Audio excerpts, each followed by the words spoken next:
The weather around here is changing. We're starting to get pretty chilly. Not freezing yet, have not had our first frost, but pretty chilly. And we've had some rainy days, and that makes it feel even colder. One of the comfort foods that we like is chicken pot pie. And I'm sharing today how I make my chicken pot pie. So the first thing that I start with to make a chicken pot pie is I start with a homemade chicken soup. I can't demonstrate making the soup because I already had that made ahead of time and I put it in the freezer in a freezer container. Whenever I make chicken and rice, I make extra and put it aside so that I can use it to make this chicken pot pie. But I can tell you the ingredients that I have. I have lots of, it's very thick and heavy with chicken. Sometimes I will add a little extra chicken to my chicken soup that I would normally make using chicken and, to make chicken and rice. But I will add extra chicken to make it real chunky. Chicken pot pie really should be chunky with meat. Now, the ingredients that I have in here are, well, I'm using chicken broth. I have carrots, I have some diced potatoes, I have celery, I have a few peas in there. Not sure they can be seen. I have onions in there, and that was for the chicken soup.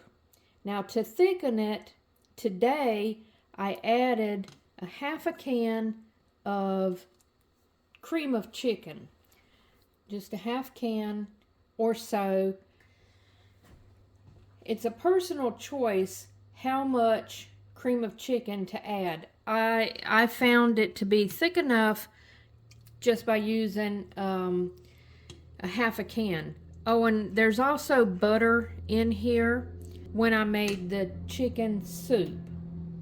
And there's also just a pinch of parsley in here, a poultry season, and salt and pepper in here. It's my basic chicken soup that I will use to make chicken and rice or just plain chicken noodle soup. But today I'm turning that into chicken pot pie. And the cream of chicken really does make it very thick and creamy. You don't want it runny on your pie shells and make it soggy, so you can thicken it up. There's another way to thicken it by making a roux with butter and flour, and that works too, but I feel like the cream of chicken adds a richer texture to it, so I use the cream of chicken 99% of the time. If I'm out of cream of chicken, then I will make a roux and use that to thicken this. But I do try to keep at least a case on hand at all times of cream of chicken. And the only thing left to do is to make the pie shells. The first thing that I'm going to do to make my pie crust is I need 1 egg, and I need to beat it like this with a fork. Once it's beaten, and I'm doing it in a measuring cup for a reason. Once this egg is beaten, I'm going to bring cold water up to the 1.5 mark line. So now I have cold water up to my 1.5 mark line, not counting the foam that it created. But the egg and water together equal 1.5 cups of cold water. I'm going to add 1 tablespoon of white vinegar to the egg and water mixture.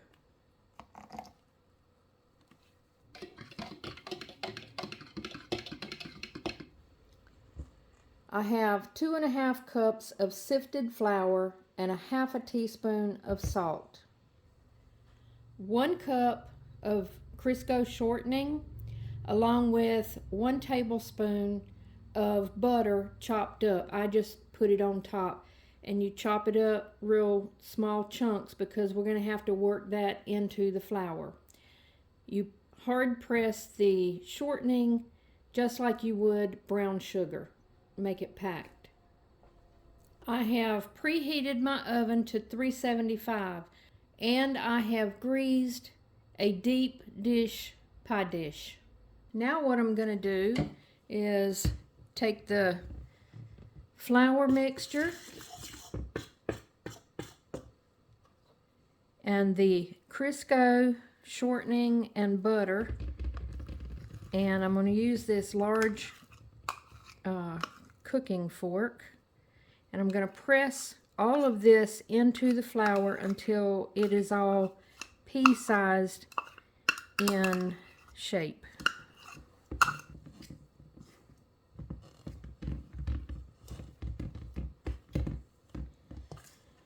It will take a few minutes to get this shortening worked into the flour. I like to use these kind of forks because it presses the shortening in there.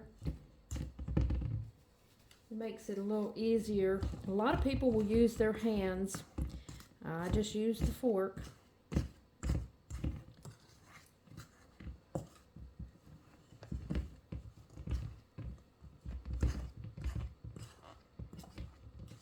I'm just locating all of the big chunks of shortening and just mashing it in.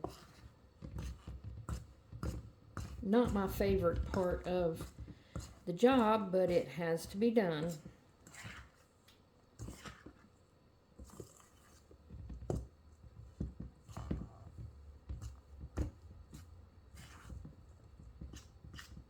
It's called cutting in, actually, and there are tools to do it as well. I have those tools. Let me see here. These are tools to press your shortening into the dough, but it's a bigger mess to clean up. I just don't think that those tools press the dough in, or the shortening rather, as well as just using a large fork. But anyways, it's called cutting in the shortening. You have to do this when making biscuits as well.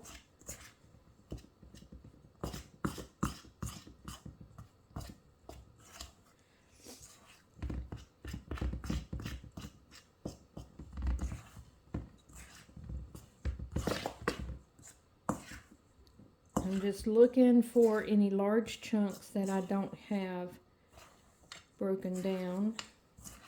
Most of it is in small pieces.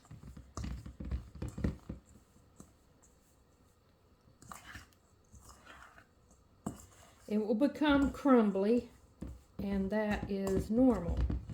That's what you want. All this shortening plus the butter is going to make it a flaky, buttery pie crust.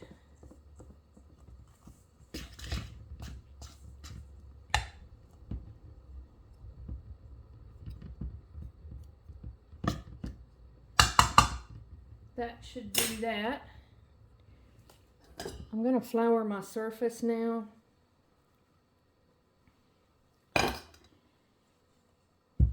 And now what I'm going to do is add this liquid that I made up with the egg, the vinegar, and the water. And I'm just going to go slow and put in just enough to wet the dough. I may have to add a little more, but I'd rather add a little at a time. And it's just enough to get it to form one big ball. Too much will make it too wet. And I've done that, and I've had to go back and sift in just a tiny bit of flour to dry it up. It happens to pretty much everybody at some point or another.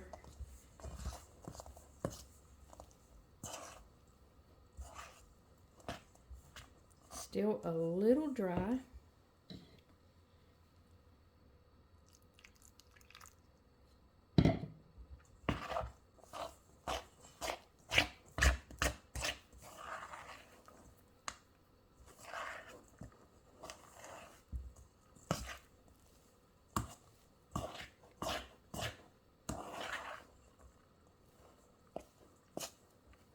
That feels good. I think I'll be able to form a ball.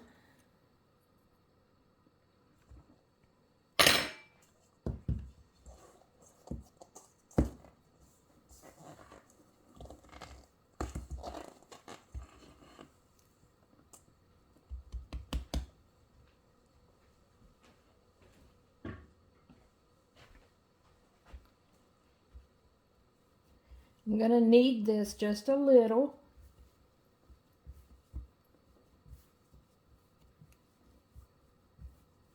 Just get it where it's not, doesn't have any crumble pieces. You don't want to knead it too much, really.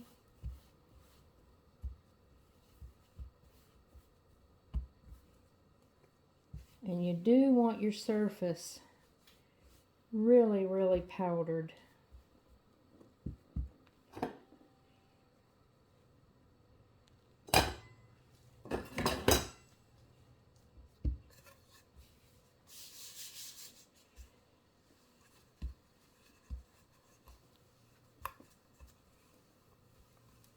I'm going to roll this out pretty thin.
This is going to be the bottom, and I will roll the top one out just a little bit thinner.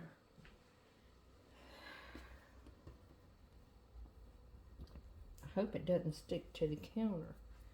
Let me get...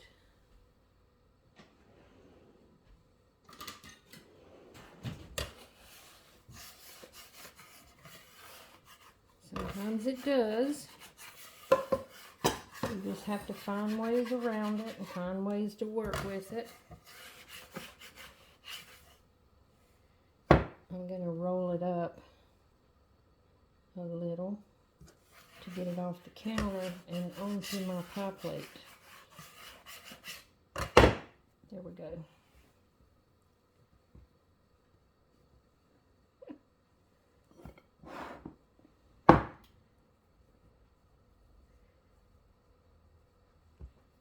It's a little messy looking, but it will look better after shaping it and cutting all the excess off.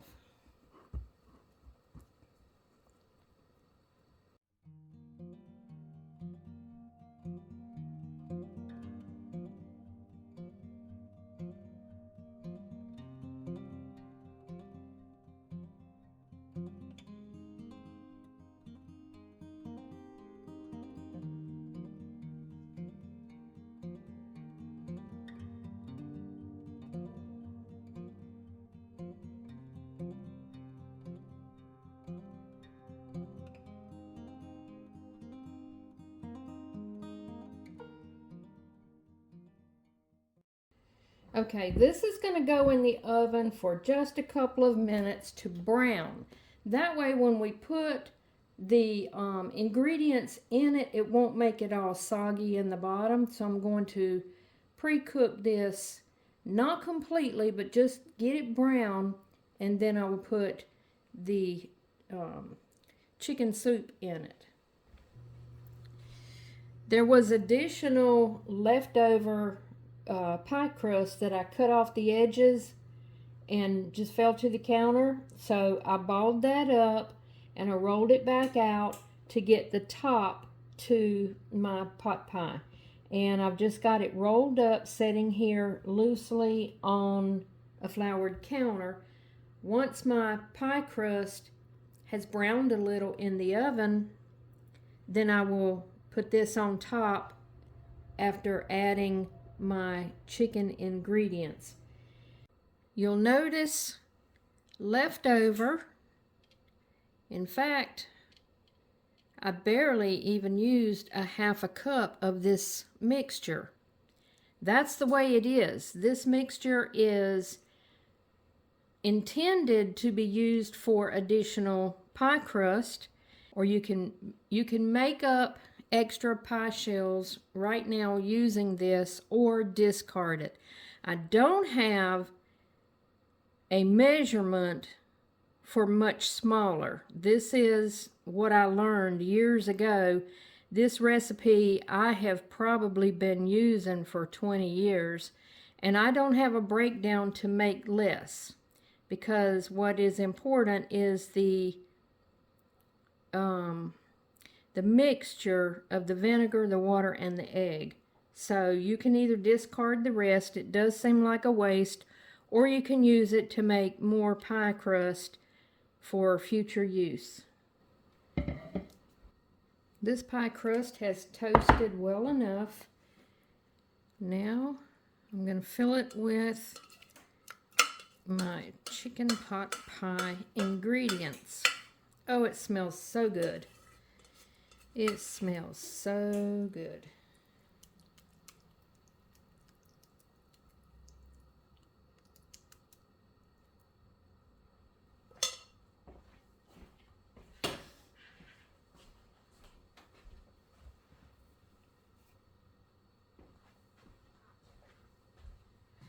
I didn't exactly cut this to a perfect round shape, but we'll deal with it.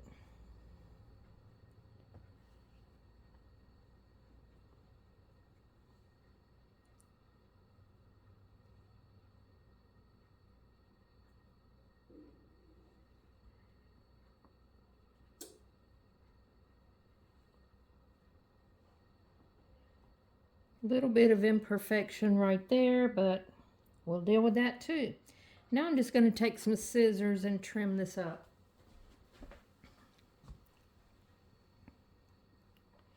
You can dust the top of this with an egg white or some butter or even water for helping it to get golden brown, but I don't think it's necessary because there is enough shortening and butter in this recipe that it turns out really golden brown.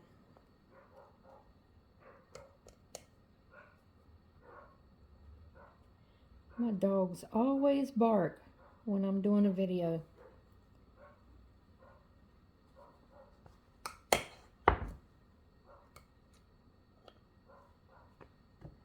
These are my food scissors, so I'm just going to cut a couple of little slits in here to release pressure and steam.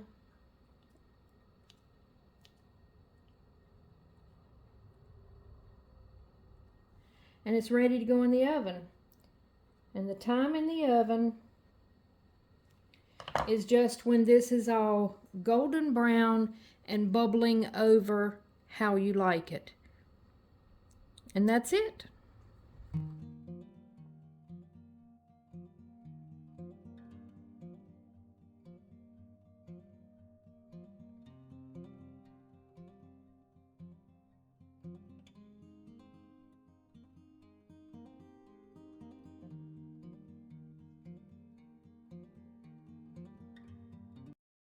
could have probably done a little better at making my pie crust fit really pretty on the pie plate. It's just me and my husband here, so I'm only cooking for 2 today, so I didn't really put a lot of fuss into it. If I was going to be making that with company coming or making it for more than just the 2 of us, I would have put a lot more tender loving care into making that pie crust. But since it was just us, we don't care. It's still good. If you need a good pie crust recipe, that's one to try. It's always flaky, it's always tender, and it makes a good pie crust no matter what you're putting into it. Thank you for watching. I hope you liked it. Give it a thumbs up if you did, and consider subscribing if you're not already a subscriber, and I will see you on the next video. Bye-bye.